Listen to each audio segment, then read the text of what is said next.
The chair did indeed pause after the final person had spoken and looked around the room. He then called the question, as was his right, because no other member had risen or had raised their hand.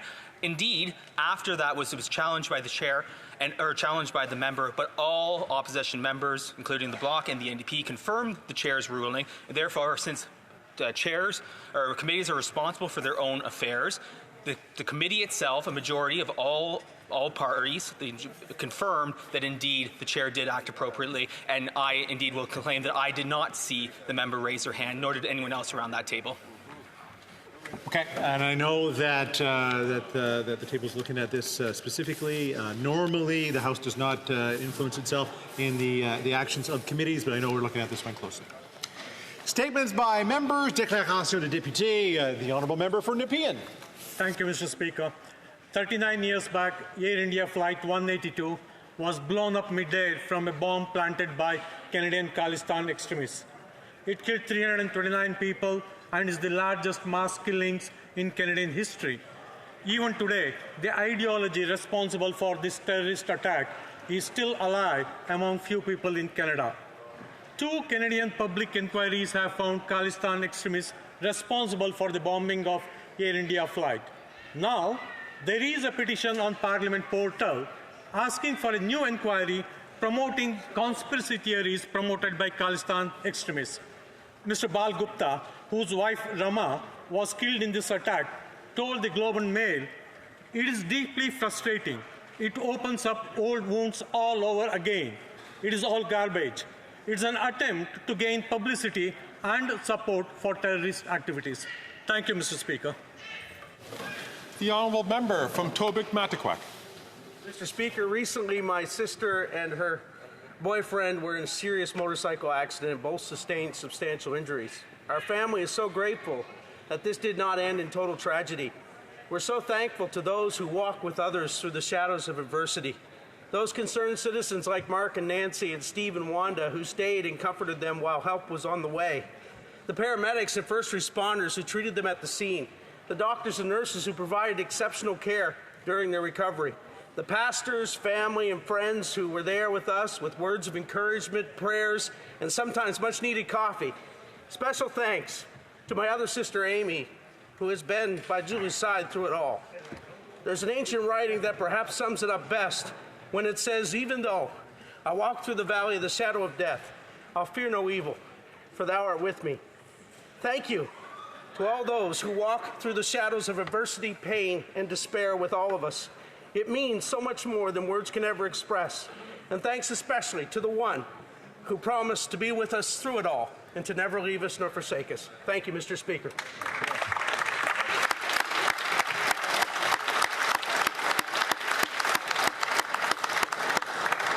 Certain all members extend their prayers and thoughts to your family, especially to your sister. The honourable member from Scarborough Centre. Mr. Speaker, over 600 civilians have been killed by Israeli airstrikes in Lebanon in recent days. Among them are 2 Canadians. I send my condolences to the loved ones of all those lost. I represent our large Lebanese Canadian community, and they are deeply worried for their family and loved ones. Israeli officials say they are ready for a ground invasion that will kill even more innocent civilians. Civilians are dying in Gaza, in West Bank, and in Lebanon. The violence must end. The Netanyahu government must stop its escalations. Canada's words are not enough. There must be a ceasefire and consequences for Israeli government officials that have expressed support for genocide and violence. A clear and unequivocal 2-way arms embargo with no loopholes. And as part of a 2-state solution, Canada must recognize the Palestinian state now. We must stand for peace.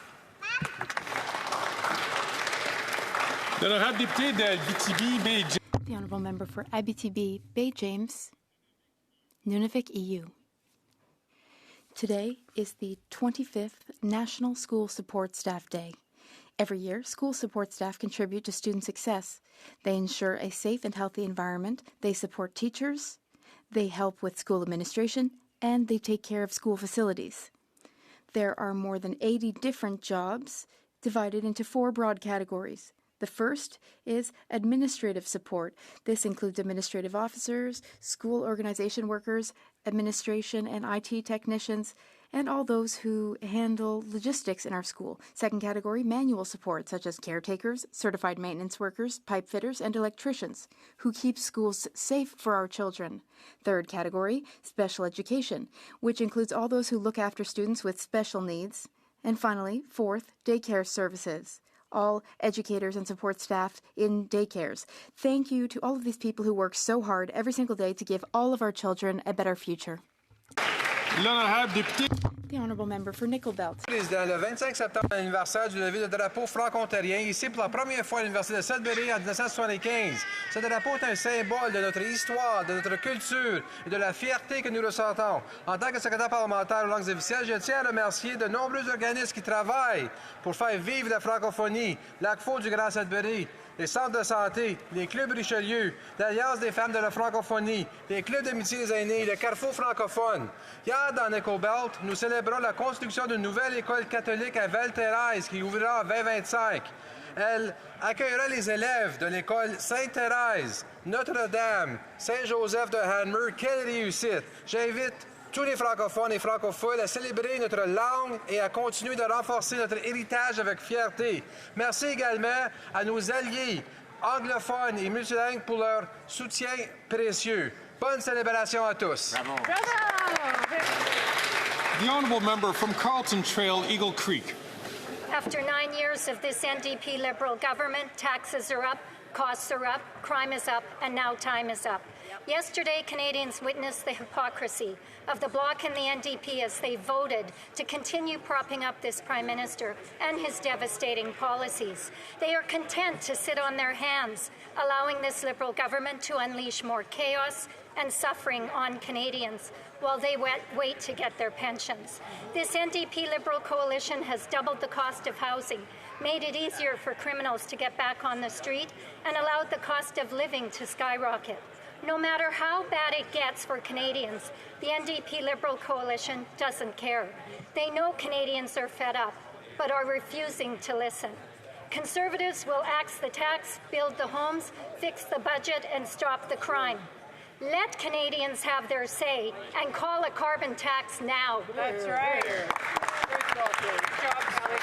The honourable member from Milton. Thanks very much, Mr. Speaker. Today is Sneak It In Day, so Participaction is here in Ottawa to remind us all to make room in our busy schedules to sneak in some movement. Movement is medicine. It's preventative medicine for our minds, our bodies, and our communities that keep us all happy, healthy, connected, and strong. A little exercise every day is also great for our moods, productivity, and focus. I'm proud that our government has made physical activity a national priority, reducing healthcare costs and making Canada a healthier place to live, work, learn, and play. Mr. Speaker, sportsmanship in politics was one of the pillars of my campaign, and ensuring that we can all work together in this House of Commons for progress on common ambitions is important to me. I've organized cross-party runs, soccer games, and yesterday all political parties came together to play cricket, because when we play and do healthy activities together, it reminds us that what we have in common is bigger and more important than what we might disagree on. Thanks to Participaction for reminding us all that moving Canadians forward will lead to better health and prosperity for all Canadians. Great job. The honourable member from Surrey Centre. Mr. Speaker, it is with great sadness that I stand here today to share the loss of Wally Legion Branch 229 President and veteran Tony Moore. Tony was a dedicated advocate for veterans, served as president for as long as I can remember, and he was instrumental in the building of Canada's most modern and full-service veterans facility, the Wally Veterans Village. Opened in 2023, this groundbreaking initiative was launched thanks to Tony's deep understanding of the support veterans truly needed. He tirelessly advocated for the community, ensuring they received the resources and care they deserved. Above all, Tony was a great friend to me, someone who was always frank and forthright. I want to extend my deepest condolences to Tony's family, friends, and all members at the Wally Legion. Tony will be greatly missed, but his legacy of service, compassion, and advocacy will not be forgotten. May he rest in peace. The honourable member from Kamloops, Thompson, Caribou. Mr. Speaker, after 9 years of this NDP Liberal government, taxes are up, corruption is up, crime is up, and time is up. Canadians want an election to decide the country's direction and how their money is used. While Canadians line up at food banks and deal with a worsening housing crisis, the Prime Minister decided to use their money to purchase a $9 million luxury condo for his personal friend. This comes at a time when young Canadians are worried that they may never realize the dream of home ownership. But Canadians are not without hope, Mr. Speaker. An election is coming soon. Then Canadians can hold this government accountable for driving up costs while Liberal insiders benefit. Only a Conservative government will cut the carbon tax and end the abuse of tax dollars. Hear, hear. The Honourable Member for Laval, Les Îles. Mr. Speaker, Lebanon is bleeding. The entire country is currently in intensive care unit. The population of the country appeals to the international community to intervene, put an immediate end to the hostilities, and save civilian and innocent lives. Every human being has the right to live in dignity, irrespective of their corner of the globe. Killing innocent civilians is unacceptable on both sides of the border. The hospitals in Lebanon are overstretched and lack the capacity to treat such a massive number of patients. As such, the Lebanese request that our government contribute to demanding an immediate cessation of hostilities and emphasize the need to keep the airport operational. The Lebanese community is hoping that Canada will stand up and champion Canadian values on the global stage. Lebanese people don't want war. Government of Lebanon doesn't want war. We want to live in peace, we want to live in security, and to see peace spread and prevail in all of... The Honourable Member from Calgary, Forest Lawn. After 9 years of this soft on crime coalition, costs are up, taxes are up, crime is up, extortion is up, and now time is up. Extortion has skyrocketed 357% across Canada. It's easy for criminals to commit crimes, get bail, and go out and re-offend again because of this Liberal NDP government's soft on crime policies. In Alberta, extortion is up 409%. Recently in Calgary, disturbing stories have emerged of armed criminals committing extortions and kidnappings against newcomers, children's families, and businesses. The leader of the NDP, the Prime Minister, and both Liberal MPs from Alberta voted against Common Sense Conservative Bill C-381 on extortions, so they could keep this Liberal NDP Prime Minister in power and protect the NDP leader's $2.2 million pension. Common Sense Conservatives are the only party standing up and protecting victims, while this Liberal NDP government has become the party of protecting criminals.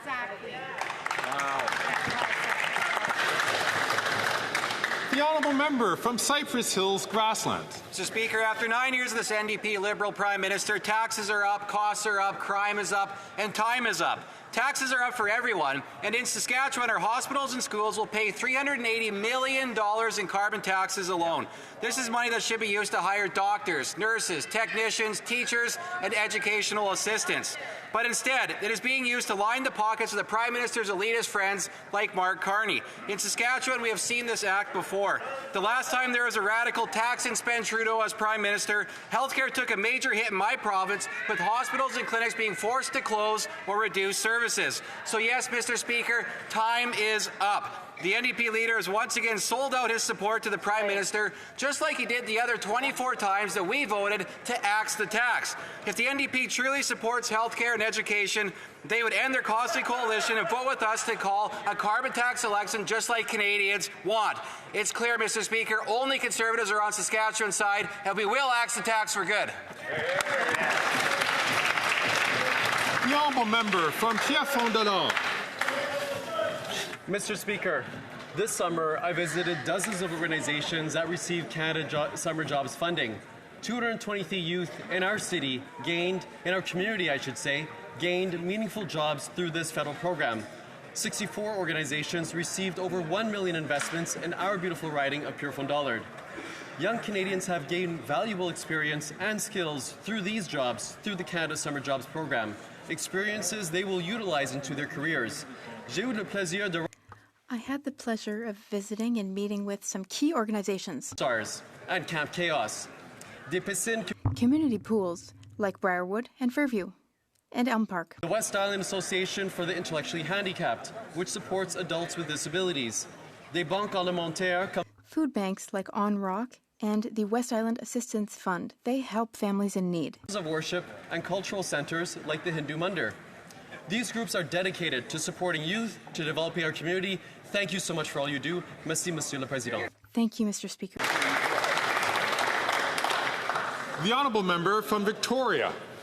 Mr. Speaker, on September 30th, we mark the National Day for Truth and Reconciliation.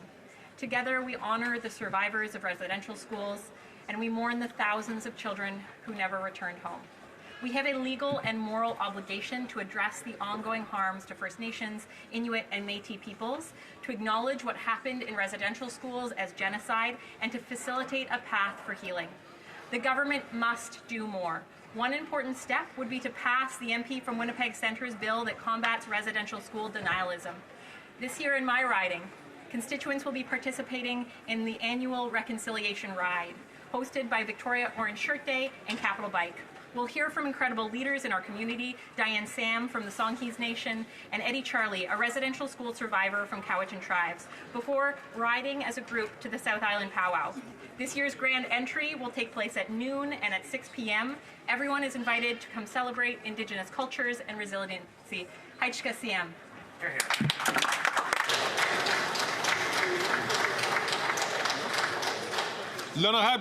The Honourable Member for Shefford. In 2024, this year, the Quebec Advocacy Association for the Rights of Retirees and Pre-Retirees, Granby chapter, is celebrating 40 years of fighting for the rights and the dignity of seniors. The theme to mark their 40th year is 40 years of struggle and commitment together for the rights and dignity of seniors. This is an opportunity to reflect on the progress that has been made while looking to the future with determination. Since its creation, the Granby AQDR has devoted itself to defending and protecting the rights of seniors, fighting injustice and equality with vigor and conviction. Let's celebrate the commitment and solidarity of its members and partners.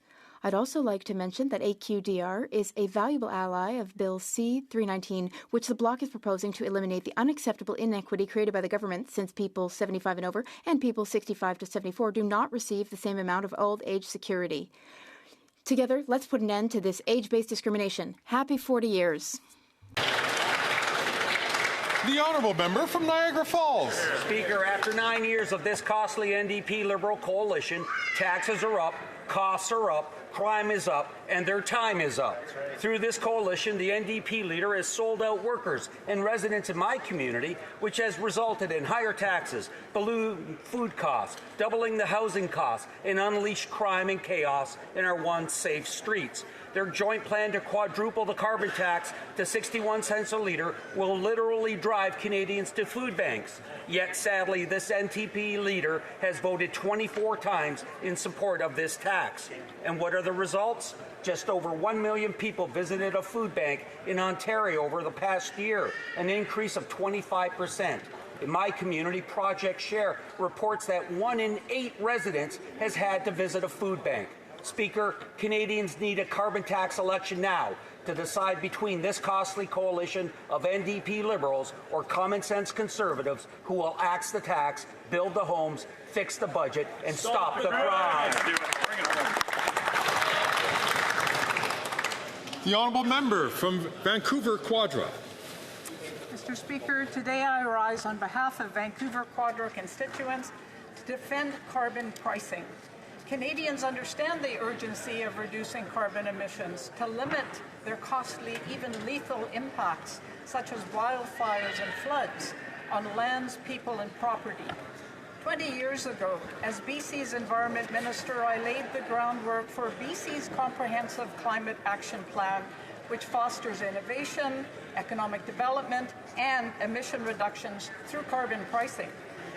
Canada's national carbon pricing is equally a fair, efficient way to reduce emissions, and like British Columbia's, it works. What's more, 8 of every 10 Canadians under our pricing system get more money back than they pay out. Sadly, Conservative and now NDP leaders reject carbon pricing. Shame on them, working to make carbon pollution free again. Mr. Speaker, we must price it to reduce it.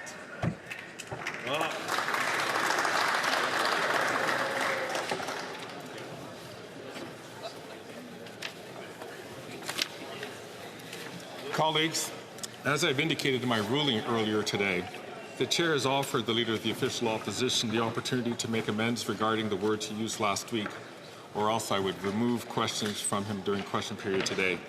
Having not received such a commitment on his part, and the member having not withdrawn his comments, I will therefore remove 3 questions from the Leader of the Official Opposition in the opening round today. Collègues,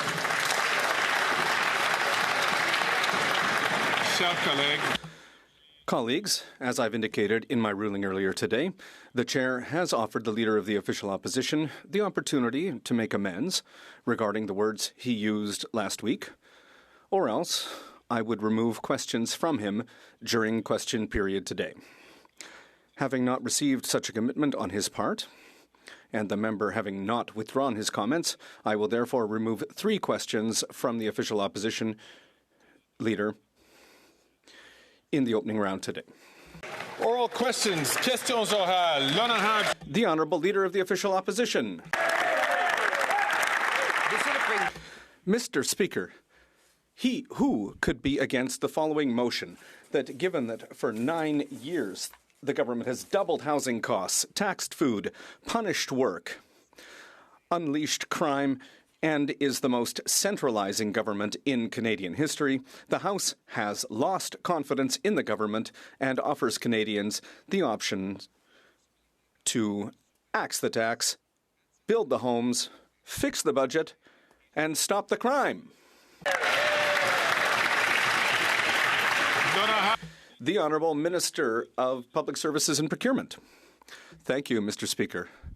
The Conservative leader has a major problem. He claims to be the greatest expert in the world on monetary policy, but he didn't even read the beginning of the first chapter of Economics 101, which says that the basic rule to avoid inflation and to have the central bank reduce inflation is to not interfere with the central bank. When is he going to apologize for being both an expert and the most incompetent of all the monetarists in the world? The Honourable Leader of the Opposition. Well, at least someone over there thinks about monetary policy. Mr. Speaker, who could be against the following motion? That, given that, after 9 years, the government has doubled housing costs, taxed food, punished work, unleashed crime, and is the most centralizing government in Canadian history, the House has lost confidence in the government and offers Canadians the option to axe the tax, build the homes, fix the budget, and stop the crime. The Honourable Leader of the Government in the House of Commons. Thank you, Mr. Speaker. There's a very simple answer to his question as to who's opposed to that motion. Canadians.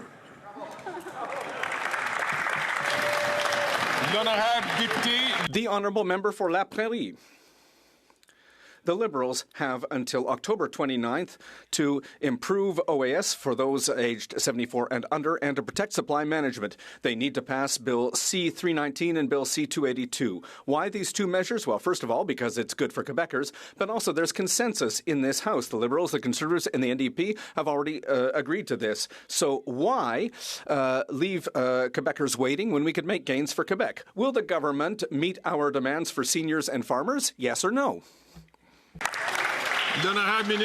The Honourable Minister for Seniors.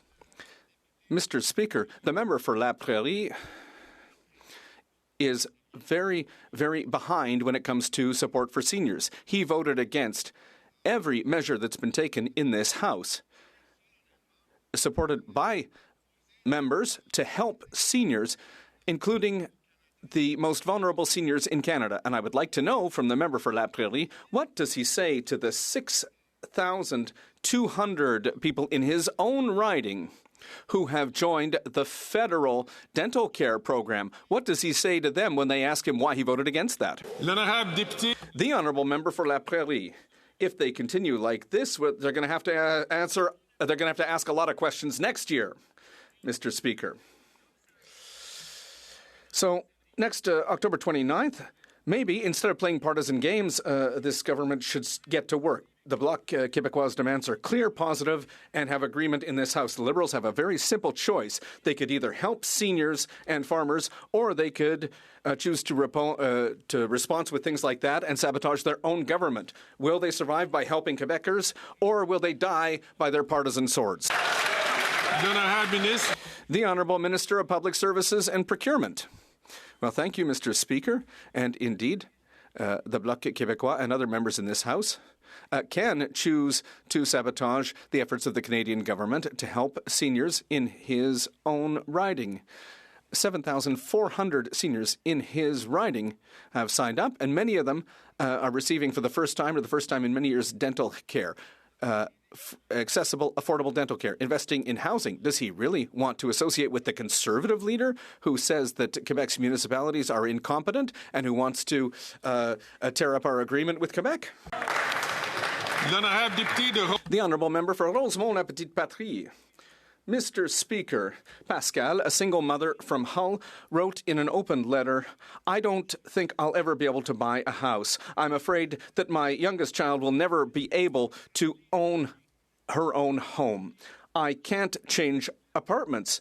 Rent has gone up so much since I moved in, and the housing costs in my neighborhood have gone up by over 150%. Mr. Speaker, the Liberals and the Conservatives themselves caused this housing crisis. Why do they want people like Pascal to pay the price?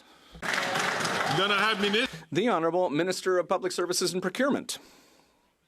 I'd like to thank my colleague, who is a strong defender of social and affordable housing in Quebec, for his question. But he knows, like me, to what extent the Conservative leader's policy would be damaging for Quebecers. He hasn't stopped attacking Quebec's municipalities. He's called them incompetent when they're in the middle of building 8,000 new affordable housing units. The Conservative leader built 6 homes all the time he was housing minister. The Honourable Member from Edmonton-Griesbach.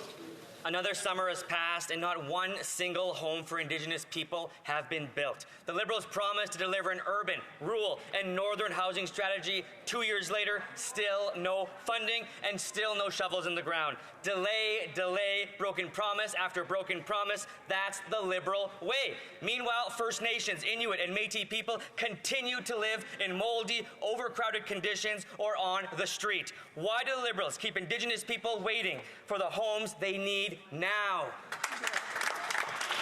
The Honourable Minister for Indigenous Services. I am so proud to be part of a government that understands by Indigenous, for Indigenous housing, and that's exactly what we're doing, Mr. Speaker, by launching the $4 billion urban, rural, and northern housing strategy. Already $300 million has been dispensed through an organization led by Indigenous leaders, determining how best to use those funds so that First Nations, Inuit, and Métis people have the kinds of housing and supports they need in every city in this country. The Honourable Leader of the Opposition. Months ago, I asked the government who could be against a motion pointing out that this government's doubled housing costs, tax food, punish work, and unleash crime to give Canadians the chance to axe the tax, build the homes, fix the budget, and stop the crime. And she said, Canadians are against all of those things. If that's the case, then why won't she let them decide in a carbon tax election now? The Honourable Leader of the Government in the House of Commons.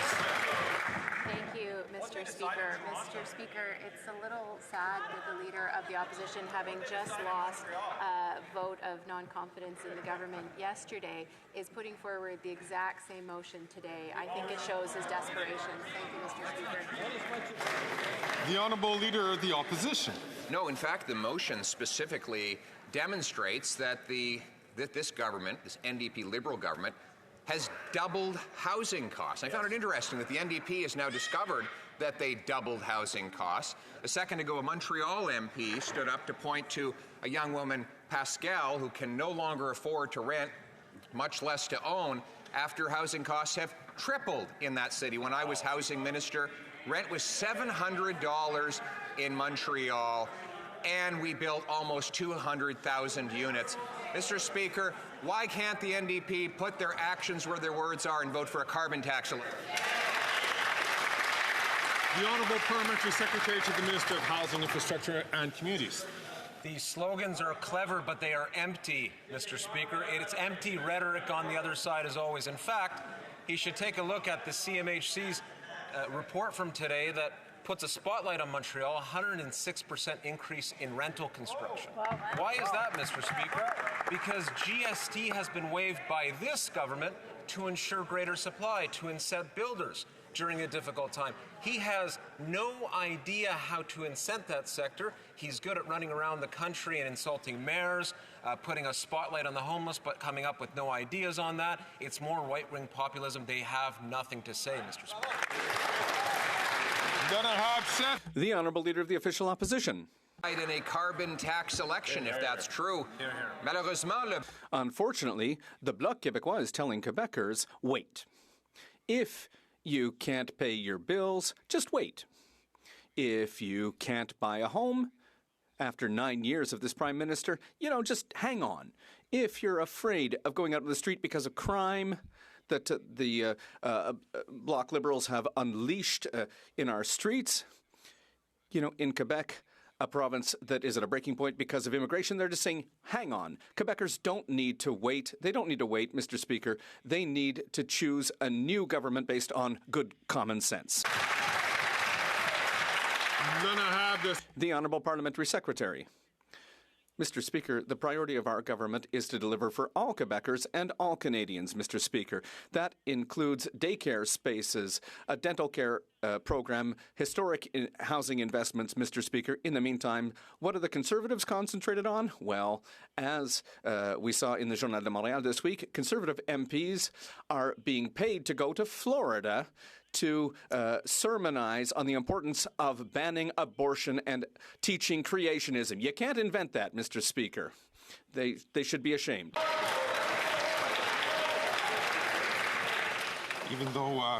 Even though members are not recognized on the floor and they shouldn't be speaking on the floor, I always invite them to be very mindful of the accusations that they make to other members.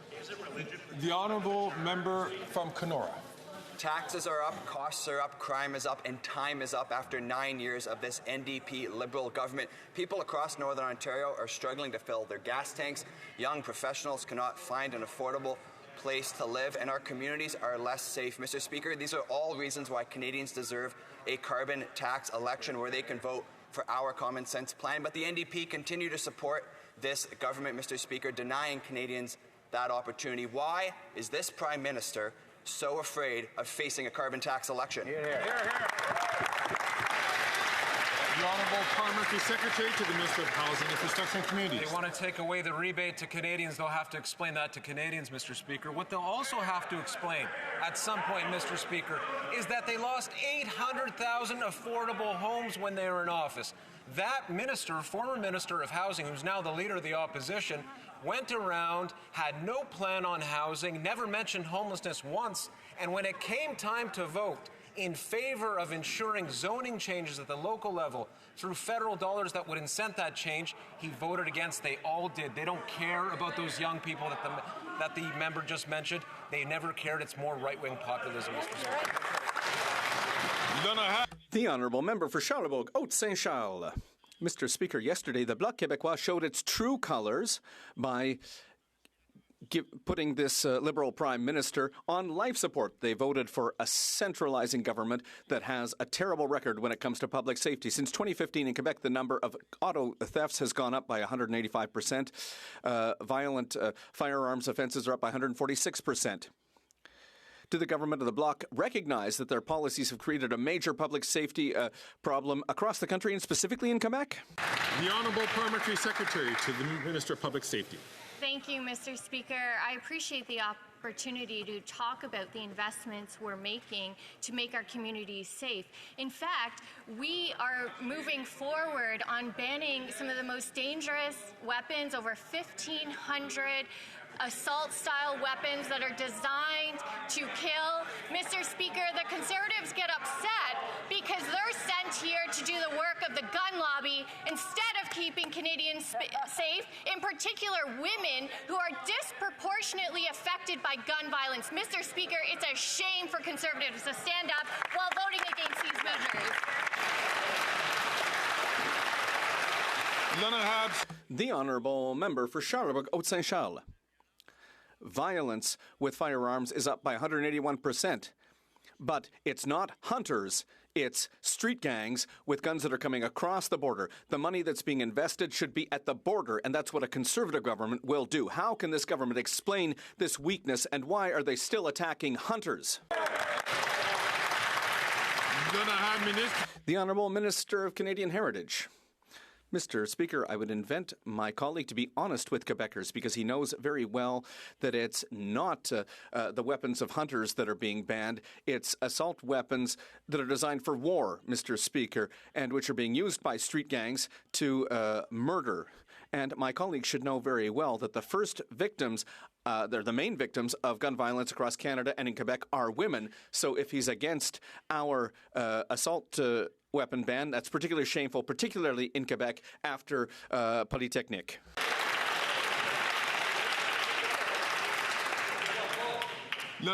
The Honourable Member for Shefford. Quebecers have told us time and time again they're worried about the cost of living and living conditions for seniors. That's why we presented our ultimatum for October 29th. The Liberals don't have the right to abandon seniors aged 65 to 74 given the rising cost of living. They need to end the two classes of senior citizenship that they've created. They need to stop discriminating against seniors, and they have until October 29th to do it. Are they going to meet our demand, or will they continue to defend this terrible record to voters? The Honourable Minister of Labour and Seniors. Mr. Speaker, 14,600 seniors who are who live in my colleague's riding are today benefiting from the federal Canadian dental care program in her riding of Shefford. And yet she has risen in this House several times to vote against vulnerable seniors in her riding who are currently benefiting from this program and who are saving hundreds and hundreds of dollars. Why, Mr. Speaker? The Honourable Member for Shefford. Well, that's not the question, and the Liberals are going to soon realize that October 29th is coming quickly. In the meantime, can they show a sign of good faith to seniors and community organizations who are working with seniors? The Liberals can commit to agree with the Government of Quebec and stop holding back funds for the Bien Vieillir Chez Soi program. It's unacceptable that a fight created by the federal government to interfere in Quebec's jurisdiction is hurting organizations that are helping Quebec's seniors. Will they come to an agreement with Quebec and stop holding seniors hostage? The Honourable Minister of Labour and Seniors. And that's not all. That's not all, Mr. Speaker. When we brought back the age of retirement from 67 to 65 years, what did the member and her colleagues do? They voted against that, Mr. Speaker. When we increased the guaranteed income supplement, a federal program that has helped hundreds of thousands of vulnerable seniors, the Bloc and my colleague from Shefford voted against that. We increased OAS for vulnerable seniors. She and her colleagues voted against that, Mr. Speaker. The Honourable Member for Berthier-Maskinongé. It's an ultimatum. Bill C-282 on supply management must be passed before October 29th. It should be simple. The House of Commons voted in favor of it, but it's been stuck in the Senate for over a year. Yesterday in committee, a senator asked an excellent question. And I quote, "Can you please explain how it is that this bill has been stuck in the Senate? It was supported by the vast majority of members of the democratically elected House." Mr. Speaker, the Prime Minister has appointed 80% of the senators. Is he going to tell them that it's time to move this bill forward? Then I have the Honourable Minister. Culture and Agri-Food. Merci, Monsieur President. Our government, of course, supports supply management. A honourable colleague is well aware that we supported Bill C-282 because, of course, we have and always will support supply management. Unlike the Conservatives who fell shamefully behind when important funding for supply management came towards the House and they voted against it. I think my honourable colleague is fully aware we have and will continue to support supply management. Thank you, Mr. Speaker. The honourable member from Sarnia-Lambton. After 9 years of these NDP Liberals, taxes are up, costs are up, crime is up, and time is up. The NDP leader made a big deal about tearing up the supply agreement with the Liberals and then flip-flop by voting to keep this Prime Minister in power. That's right. The NDP leader needs to end the costly coalition with the Liberals. People can't afford to eat. Ontario Food Banks just posted an 8-year high in usage. Canadians need a carbon tax election. Why is the Prime Minister so afraid to have one? The Honourable Minister of Families, Children and Social Development. Thank you, Mr. Speaker. Of course, we all suffer when we know that there are fellow Canadians that are struggling. We've made historic investments as a government to ensure that our social security net is strong for Canadians, whether that's in $10 a day childcare, Mr. Speaker, whether that's restoring the retirement age to 65, Mr. Speaker. But let's not pretend that the Conservatives really care about helping Canadians, because if they did, they would be supporting these important measures that are helping. The honourable member from Sarnia-Lambton. Well, here's what they've really done. This NDP Liberal coalition has doubled the debt, doubled housing costs, taxed food, punished work, and unleashed crime in our streets. So instead of selling out Canadians by keeping this Prime Minister in power, the NDP leader needs to vote with common sense Conservatives for a carbon tax election. Why not let Canadians decide whether they want to have the carbon tax hiked by 61 cents a litre by the Liberals, or whether they want a government that's going to axe the tax, build the homes, fix the budget, and stop the crime. The Honourable Leader of the Government in the House of Commons. Thank you, Mr. Speaker. I think the question is, why are the Conservatives so desperate for an election right now?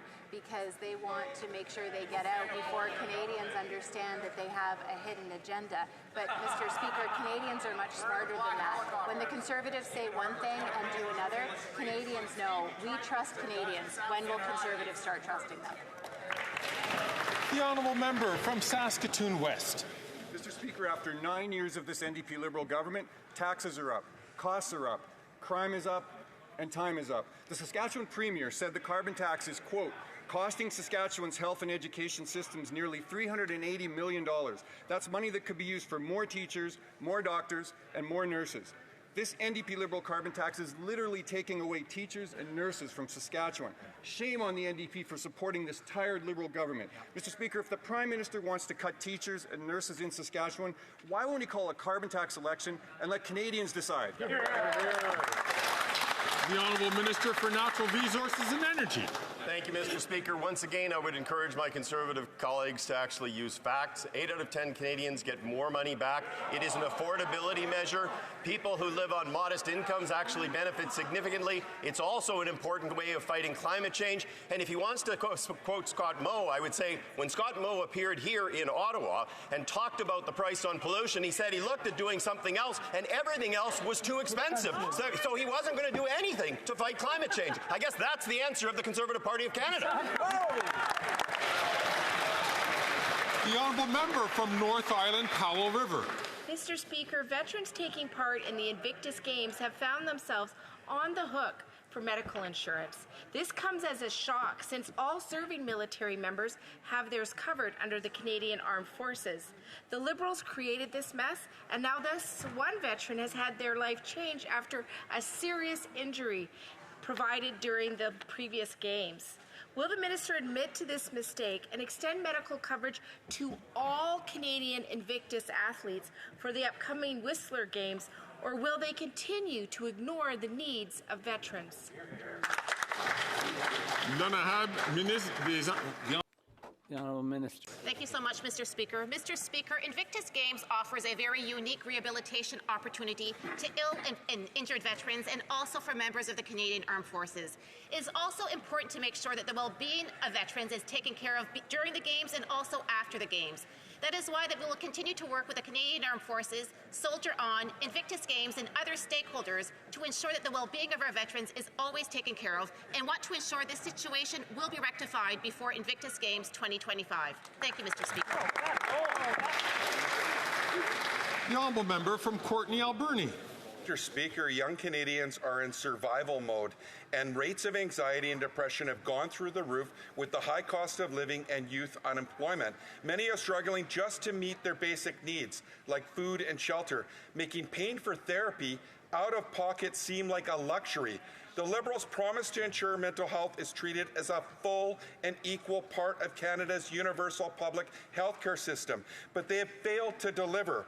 When will the government finally get serious about the mental health crisis and ensure all Canadians can access the mental health care they need when they need it?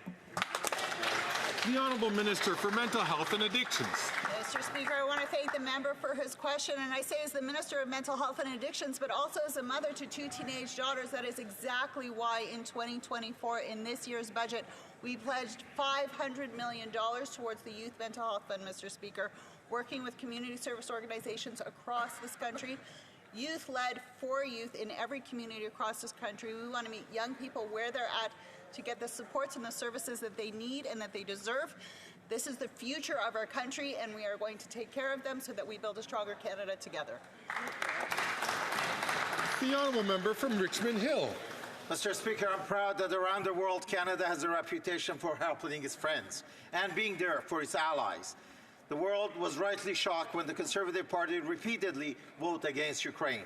But Canadians were shocked once again this week when the Deputy Conservative leader disparaged and personally attacked the German State Secretary for saying that climate change is real and Europe wants to buy clean Canadian energy. Can the Minister of Energy and Natural Resources share with this House how Canada is supporting our European allies like Germany? The Honourable Minister for Natural Resources and Energy. Thank you, Mr. Speaker. I want to thank the honourable member for the question. When Ukraine was invaded by Russia, we worked actively with them to support them, including providing necessary equipment to support their electricity grids, while the Conservatives chose to abandon Ukraine. When Germany said they needed help from Canada with energy security of providing clean hydrogen and critical minerals, we said yes and worked with them on the way, and the Conservatives simply bullied German officials publicly. Providing clean energy to the world is something that will benefit Canada from a prosperity and jobs perspective, but also will enable us to help our allies around the world. The Conservative rhetoric is going to cost Canada its friends. It's going to cost Canada jobs.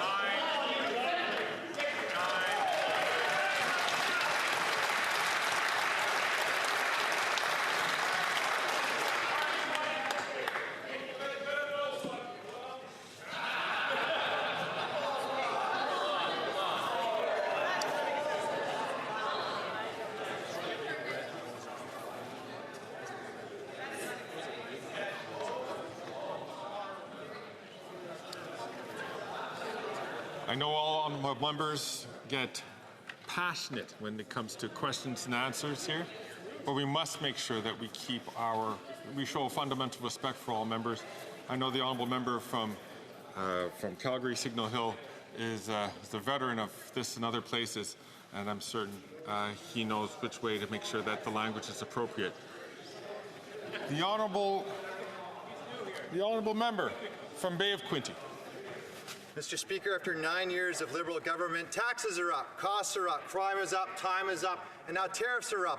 With softwood lumber tariffs doubling to 14.5%, well, what's happened? Today, the Resolute Forest Products announced the closure of the Morris 3 and Maniwaki, Quebec sawmills, costing 280 jobs because of the tariffs. Mr. Speaker, the Prime Minister said this was a small issue. Can the Prime Minister explain why the loss of 280 jobs is a small issue, or is he just a soft Prime Minister? The Honourable Minister for International Trade and Export Promotion. Mr. Speaker, I I agree with the member that that the forestry sector and the workers, particularly in this sector, are tremendously important to our communities across the country. They are dedicated workers that give their all. But as as we have said, these punishing tariffs are unjustified. We've said this in the United States. In fact, indeed, I know that the United States care about building affordable homes just as we do, and these tariffs, if they were to get rid of them, will actually help us build affordable homes in this country and in the United States. The honourable member from Bay of Quinte. Well, Mr. Speaker, the Canadian softwood lumber producers have already paid $9 billion more because of these excess tariffs since 2017. But you know what else they pay? The carbon tax. Right. The carbon tax costs hundreds of millions of dollars more, that makes it uncompetitive to the U.S. industry. But you know what else the irony is? This industry plants trees. Last year alone, they planted 440 million trees, while this government's $2 billion tree program barely got off the ground. Isn't it time for a new common sense minister who's going to axe the tax, stand up for Canadians, and fight for the 400,000 jobs in the forest sector? The Honourable Minister for Natural Resources and Energy. Mr. Speaker, the question is yet another example of the Conservative Party not doing its homework and not learning the facts. As I say, on a residential basis, 8 out of 10 Canadians get more money back. It is an affordability measure and an effective way to fight climate change. In terms of the plant that he is talking about, it is based in Quebec, which has its own cap and trade system. They do not pay the price on pollution. The honourable member for Chicoutimi-Leflore. Mr. Speaker, this morning we learned that the Morrissey sawmill and in Maniwaki too, they'll be closing their mills. 280 workers are going to lose their jobs. And this is not the end of it. More sawmills will be closed down as the Environment Minister imposes this order that will kill a minimum of 1,400 jobs. Why do the Liberals always fail to help out forestry workers? The Honourable Minister of the Environment. Mr. Speaker, I know that on the Conservative benches they don't really like science or researchers and so on, but I will quote from Louis Bélanger, a professor from Laval University, who said recently that the need for the emergency order is clear. The government is simply applying the law in the absence of an effective provincial strategy to protect this species.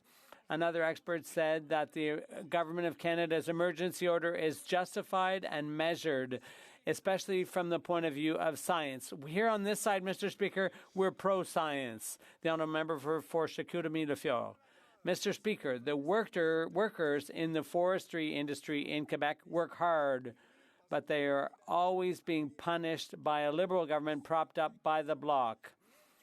This is a threat to 1,400 jobs, and it's still pending because the Bloc is propping up the Liberal government. We are pro-region. The Bloc is no longer a party of the regions, and we saw that recently with their election of a member in Montreal.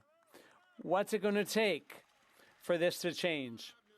The Honourable Minister of the Environment and Climate Change.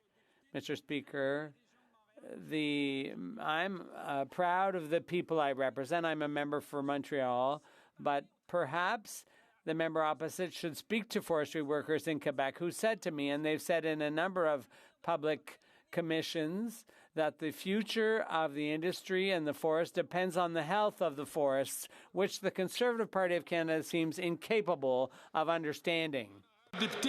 The honourable member for Beauport-Limoilou.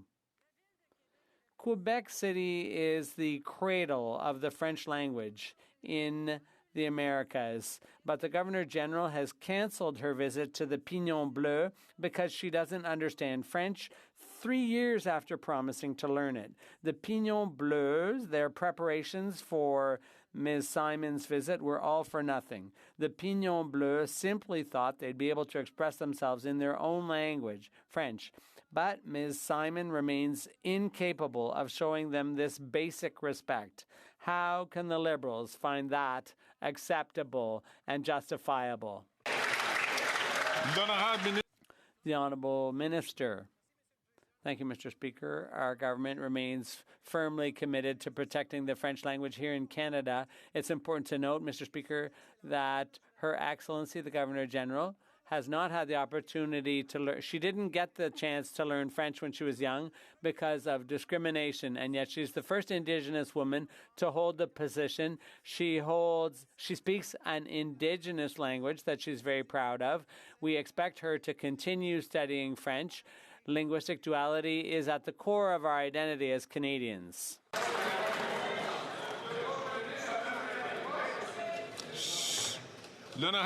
The Honourable Member for Beauport-Limoilou.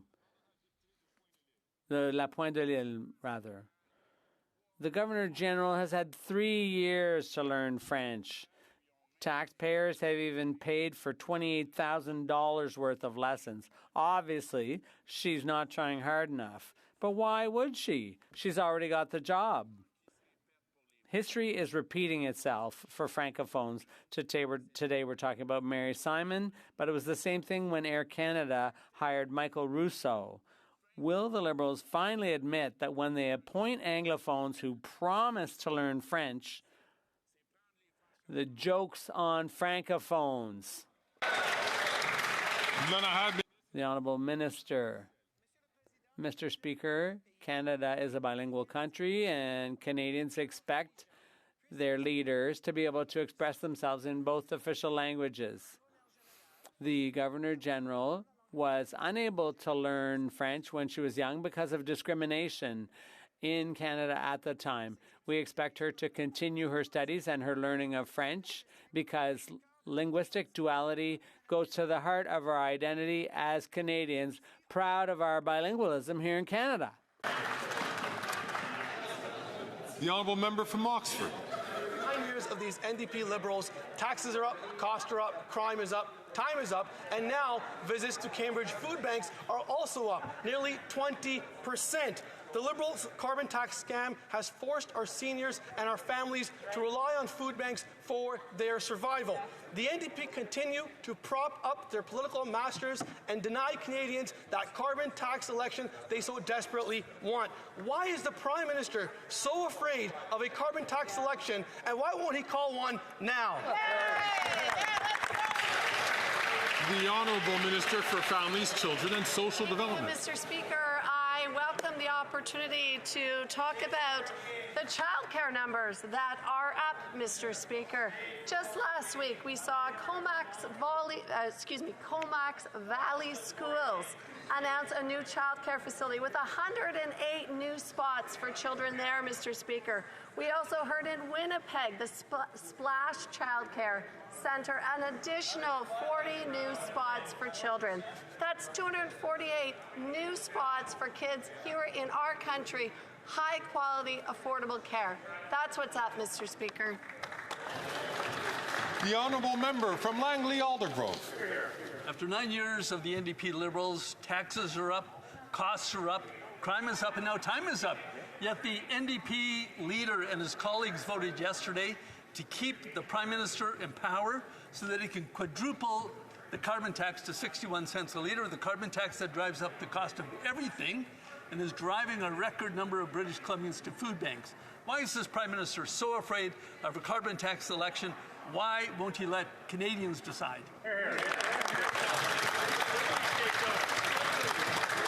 The Honourable Leader of the Government in the House of Commons.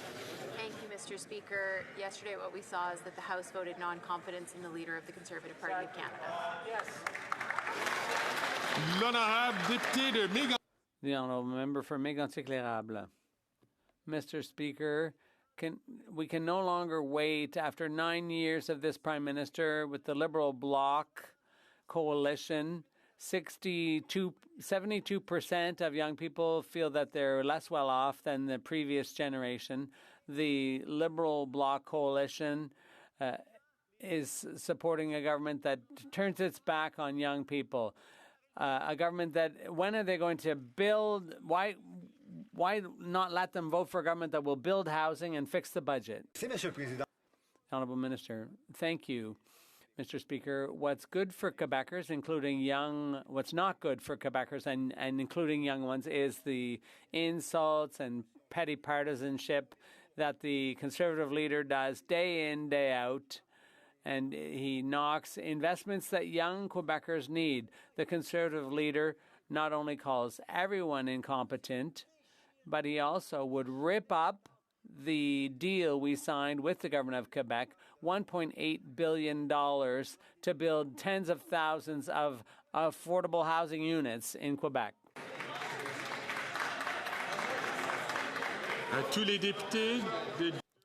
All members on both sides, please order. The Honourable Member for Alfred Pellan. Mr. Speaker, our government has introduced a plan to build 25,000 new homes on federal Crown land by 2031. The Conservative leader and his housing plan would see federal buildings sold off to the highest builder with no guarantee of affordable housing. Can the Minister of Public Works explain to the people of Alfred Pellan how federal lands will be used to create affordable housing all across the country? The Honourable Minister of Public Services and Procurement. Mr. Speaker, let's count. 1, 2, 3, 4, 5, 6. It takes a second hand to count the number of units, affordable units, that were built under the Conservative leader's tenure as Minister responsible for housing. That is incompetence for you. We have created 8,000 affordable housing units all across Quebec. And so we don't need any lectures from Conservatives. The Honourable Member from Calgary, Forest Lawn. 9 years of the Liberal NDP Soft on Crime Coalition, taxes up, costs up, crimes up, extortions up, crimes up. In Calgary, disturbing stories emerged of armed criminals committing extortions and kidnappings against families and businesses. This Liberal NDP coalition voted against Conservative Deputy Leader Bill C-381 to crack down on extortions. Instead, the coalition made it easier for criminals to get bail and re-offend. Why is the freedom of criminals more important to this government than protecting extortion victims? The Honourable Parliamentary Secretary to the Minister of Public Safety. Mr. Speaker, on the contrary, every single measure that we've made, including investing in police to combat guns and gang units, guess what, Mr. Speaker? Conservatives voted against and are against. In addition to that, Mr. Speaker, when they were in power, they actually cut the CBSA, the RCMP, who did this very work, who worked with our provincial and municipal counterparts in policing. Mr. Speaker, when it comes to addressing crime, Conservatives are all about cuts and slogans, and we're about action. The Honourable Member from Wellington, Halton Hills. Mr. Speaker, 9 years ago, we warned the government about joining the Beijing-led Asian Infrastructure Investment Bank, and so did the Obama-Biden administration. Last year, news about the Chinese Communist Party's infiltration of the bank forced the government to initiate a boycott and to begin a review. The boycott is now 15 months, and Canada still has its shares, and Beijing still has the nearly $250 million that this government gave the bank. So, when will the government release the review, dump the shares, and get the money back?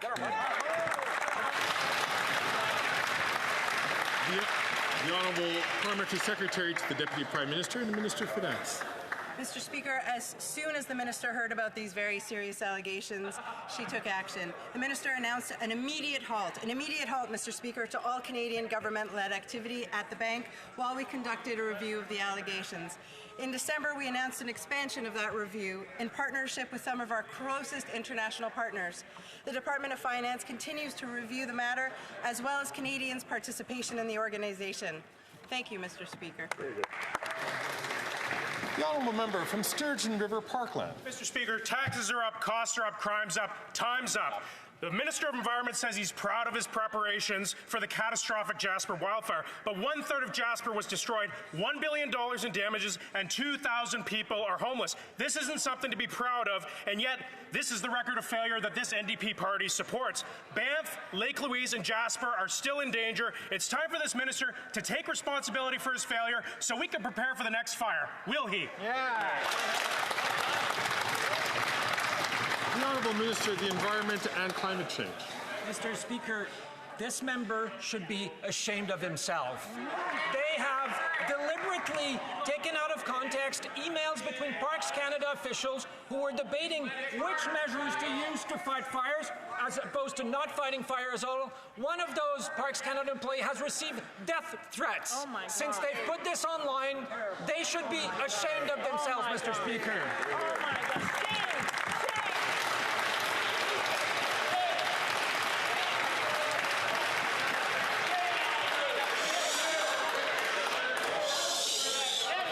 Colleagues.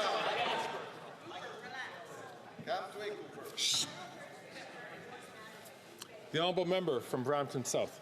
Mr. Speaker, today is World Contraceptive Day, an important day to remember that too often contraception is not accessible due to political ideology. On this side of the House, we proudly supported Pharmacare, which is providing free contraception to Canadians. Can the Minister of Mental Health and Addiction please tell this House what else the government is doing to expand access to universal contraceptives and support the right of women to choose across Canada? The Honourable Minister for Mental Health and Addictions. Mr. Speaker, we will always defend the freedom for a woman's right to choose. Conservatives time and again have shown they will claw back women's rights, from presenting backdoor legislation to prevent access to abortion services, or voting against a woman's freedom of access to contraceptives. We will never let politicians dictate what a woman can and can't do with their bodies. Certainly not fly to Florida on all expense paid trips to meet with anti-choice politicians. They need to be honest with Canadians about their hidden agenda, because we stand on this side for women's rights. The honourable member from Vancouver East. Canadians are appalled by the Liberals' failure to help family members in Gaza get to safety and reunite with their loved ones here in Canada. From the beginning, the government's initiative was marred in red tape and roadblocks. Precious time was wasted, and loved ones continue to be killed. Israel's brutal siege and bombardment continue and is further escalating in the region. What concrete action has this government taken to ramp up diplomatic efforts and collaborate with NGOs on the ground to help bring loved ones to safety? The Honourable Minister for Immigration, Citizenship and Refugees. Thank you, Mr. Speaker. I think we can all agree as a House the best way to make sure that Gazans are safe is to make sure that there is a ceasefire so that we can continue to work with people to get the people here that have connections to family members that are looking to be reunited with them. We will continue as a government to work with the authorities on the ground, whether we agree with their positions or not, to make sure those people are kept safe, and we'll continue to work to make sure those people get to Canada in an expeditious fashion. Thank you. The honourable member from Spadina, Fort York. Mr. Speaker, education is a provincial domain. Still, MPs would agree the safety of children is a concern for all Canadians. Does the government support Ontario's criticism of the abhorrent action of the Toronto District School Board using students as pawns for a foreign protest that hijacked learning about Indigenous peoples and their efforts to get clean water? Mr. Speaker, activist teachers on a TDSB-sanctioned field trip compromised the safety of children and violated the trust of parents. Will the government stand up to deceit and hatred? Remind all members, please not take the floor where they're not recognized. The Honourable Minister for Indigenous Services. Well, thank you, Mr. Speaker. That's a question for the Ontario government. But on this side of the House, what we've been focused on is ensuring that every Indigenous child in this country has a fair chance to succeed in their educational journey. And in fact, Mr. Speaker, what we saw when we took office 10 years ago was a chronic underfunding of First Nations education systems, so that education rates were appalling across this country, leading to First Nations students not being able to reach their full potential. We've changed that, Mr. Speaker, and we're proud of that.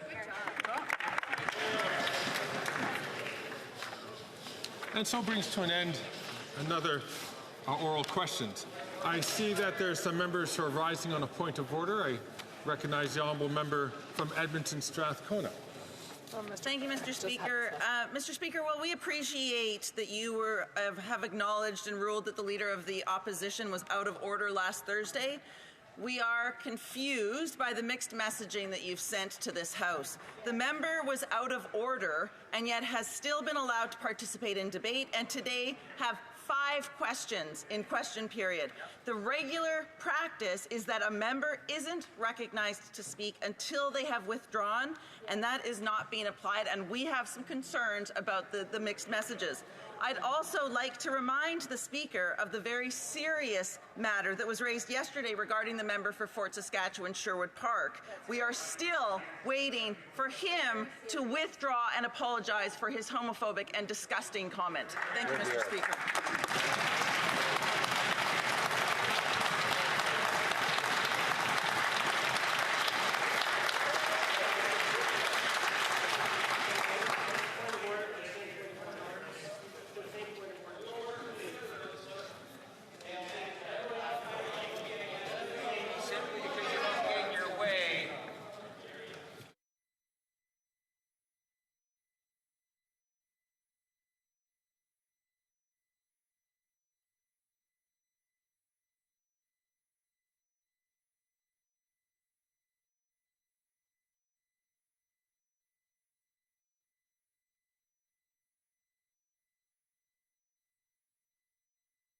Honourable member from Sherwood Park, Fort Saskatchewan, is rising on his feet, and I will recognize him in due turn, but I understand on the same point of order so that the member doesn't have to get up twice.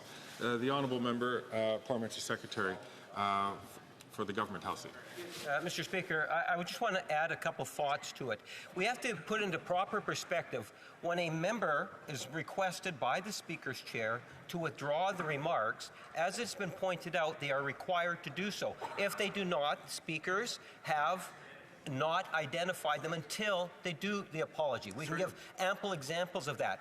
We cannot allow a second tier of a member of parliament that he is allowed, or he or she is allowed, to violate the rules, and then it is the political party that pays the consequence. That's in fact what we saw here. There was the Conservative Party that lost the 3 questions. There was no penalty to the member from the leader of the Conservative Party. That causes a great deal of concern for all parliamentarians.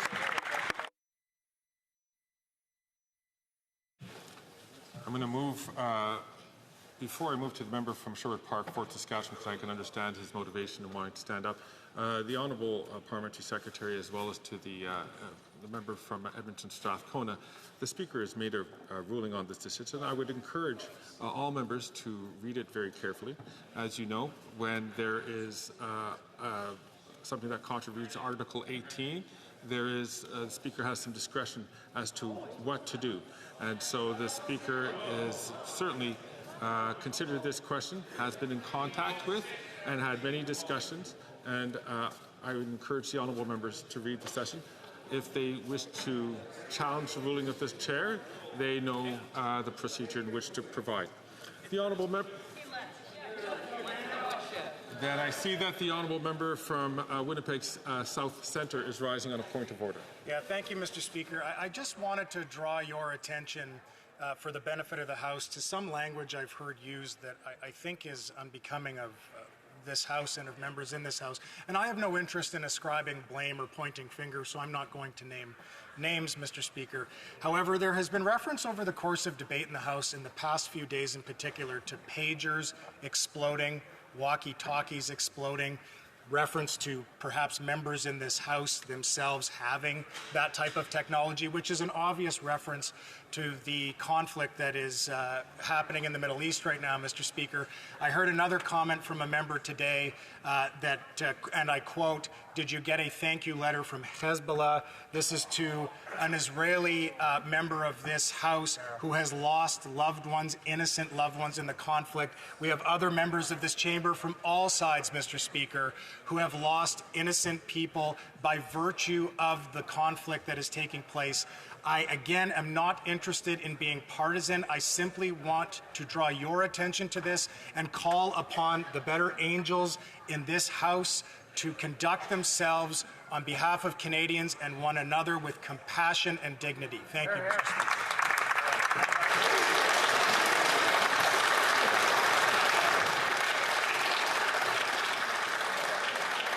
I thank the honourable member for Winnipeg South Centre for a thoughtful intervention, and I'll take this opportunity to remind all members of the House that the most important thing that we can do, despite pursuing the interests of our constituents passionately and pointedly, but is to make sure that there is a fundamental respect between all members. This is a point that the Chair has made, that Chair occupants have made at several occasions.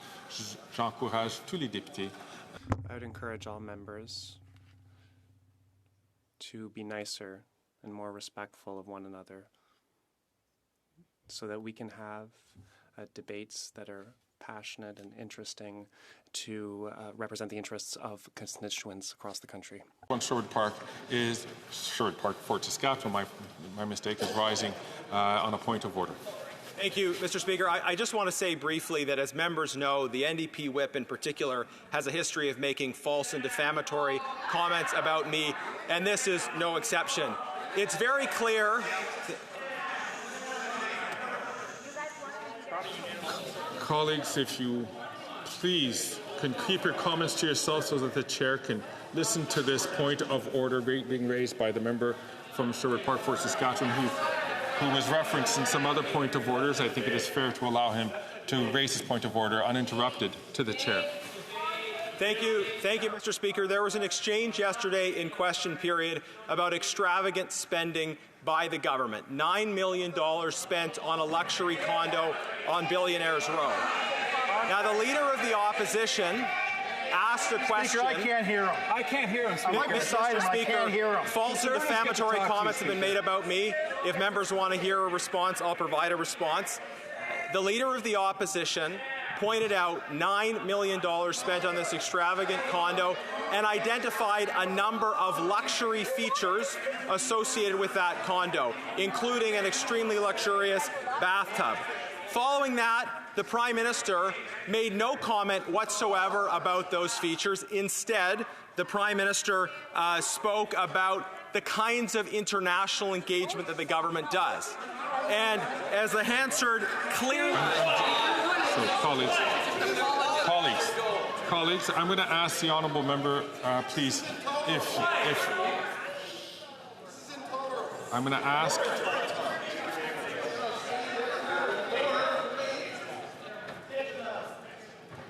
I'm going to ask the honourable member, please, to get to his point, because it's very important that we try to get to the point so that it's not perceived as engaging in debate. I'm trying to making sure. Mr. Speaker, false and defamatory comments have been made about me. Yep. I'm providing a response, and hopefully members will benefit from reviewing the context of what happened. Yep. $9 million were spent on a luxury condo on Billionaires Row in New York. In a question from the Leader of the Opposition, various luxury... Okay, colleagues, if the member has been... Colleagues.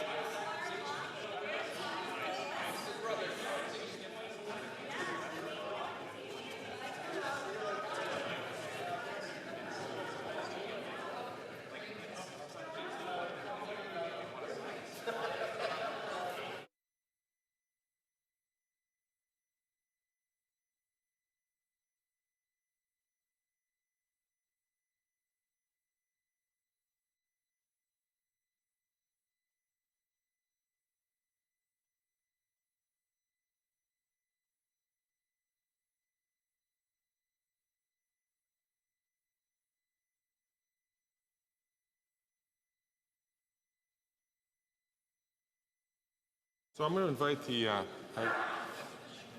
the honourable member from Sherwood Park, Fort Saskatchewan. He was almost there. I'd ask him, please, just immediately get to the point so that we can address the allegations which were made against the honourable member, and then we can move on in the House. Thank you, Mr. Speaker. And we've heard a few words said in this House about bullying. I'm trying to provide an explanation with context and to answer false allegations that have been made against me, and I will persist in doing that. So following questions from the Leader of the Opposition about a $9 million luxury condo purchased by the government, and in particular identifying among the features of that condo a luxury bathtub, the Prime Minister ignored reference to those features and instead spoke about the engagement done by the government internationally. Right. And the Hansard shows the exchange. And many of the comments about, made on Twitter about what was allegedly said don't reflect what's in the Hansard. The Hansard notes, does he engage with them in the bathtub?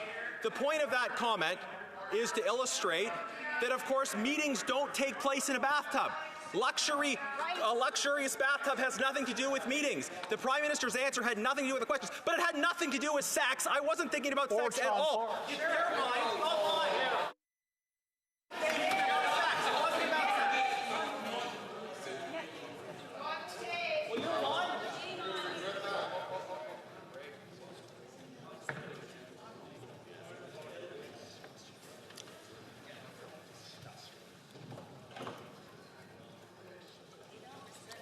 The honourable member from Timmins James Bay is rising on a point of order. Speaker, I'll keep my remarks to a minute. I hope you'll let me finish. TA, we saw the tape. I've listened to the tape. What we didn't hear was an apology. So I just want to understand that the Speaker's saying that a Conservative member can make a homosexual slur against the Prime Minister of the country and it's okay and he can defend himself for good 10 minutes speaking. Is that the standard that we have in the House? We would like to know that that's the standard that this Speaker is bringing, because it very much clarifies where we go from here. Great job, Charlie. Good job.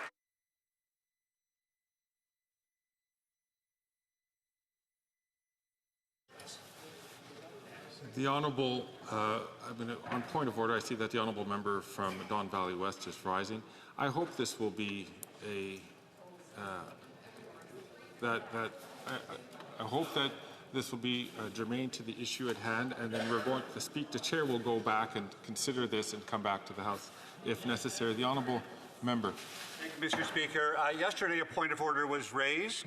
And I'm a little confused. So it's a true point of order because the member from Edmonton Strathcona has raised essentially a new point of order, but referred to yesterday's point of order. However, to be victimized once in this House is sufficient. To be re-victimized again by someone pretending, and we all heard it, and it is in Hansard, what was said. It is a homophobic slur. There were two of them, and they were both absolutely personal. And if the Consul General in New York were a woman, if she was treated that way in this House would be outraged. Right on. Every member of this House should be outraged because it was a homophobic slur, and I want you to take it into consideration. Right on. Right on.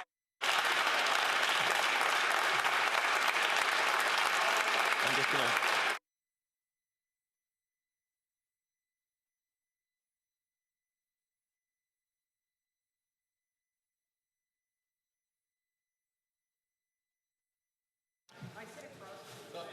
So,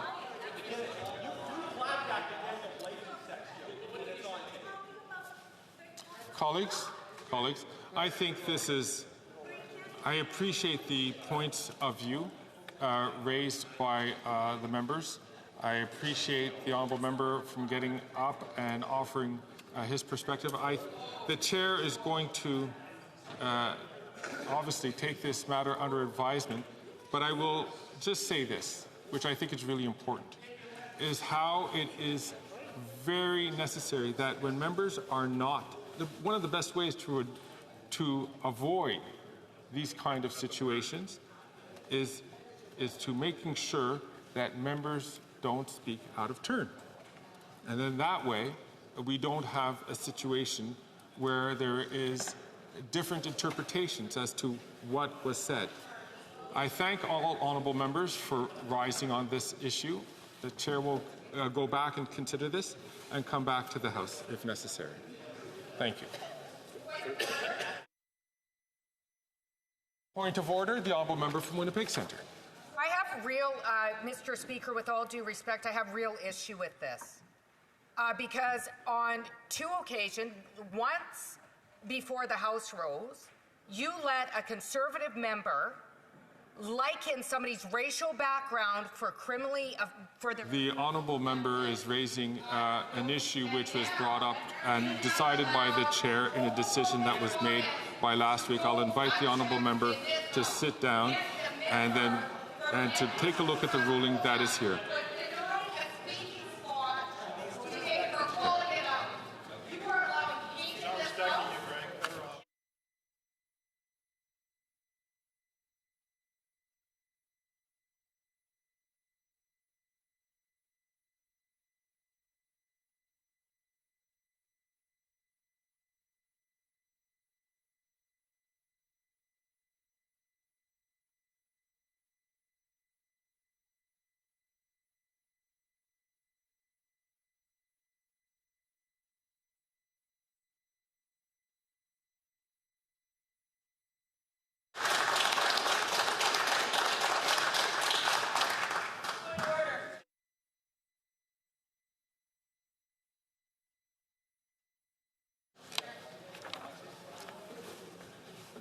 I am moving on. I wish to inform the House that the volume of earpieces will now be reset. Members use. Is the honourable member from Edmonton Strathcona rising on the same point of order? The chair has already given his opinion, and I invite the honourable member. The honourable member is an experienced member, and she understands the process which is available to her.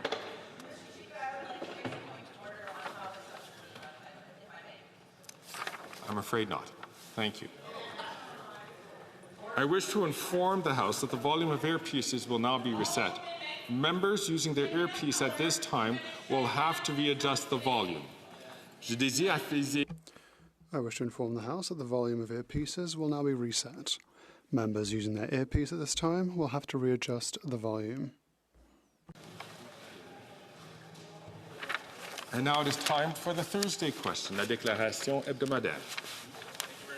Speaker, and it being Thursday, I was hoping that the government House Leader could update the House as to the business for the rest of this week and into the following week, or if she and her cabinet colleagues have finally seen the light and decided not to sit next week and instead give Canadians the carbon tax election that they so desperately want, so they can vote in a government that will axe the tax, build the homes, fix the budget, and stop the crime. Bravo!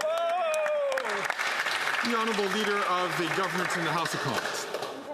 Thank you, Mr. Speaker. Mr. Speaker, the only people who are desperate for an election are the Conservative members of Parliament. Everybody else in this House wants to get to work, so we'll look forward to doing that next week. The only people that are afraid, Mr. Speaker, are the Conservative MPs, because they know the longer this House sits, the more their hidden agenda is exposed and the more Canadians don't want to vote for them. So, Mr. Speaker, this afternoon,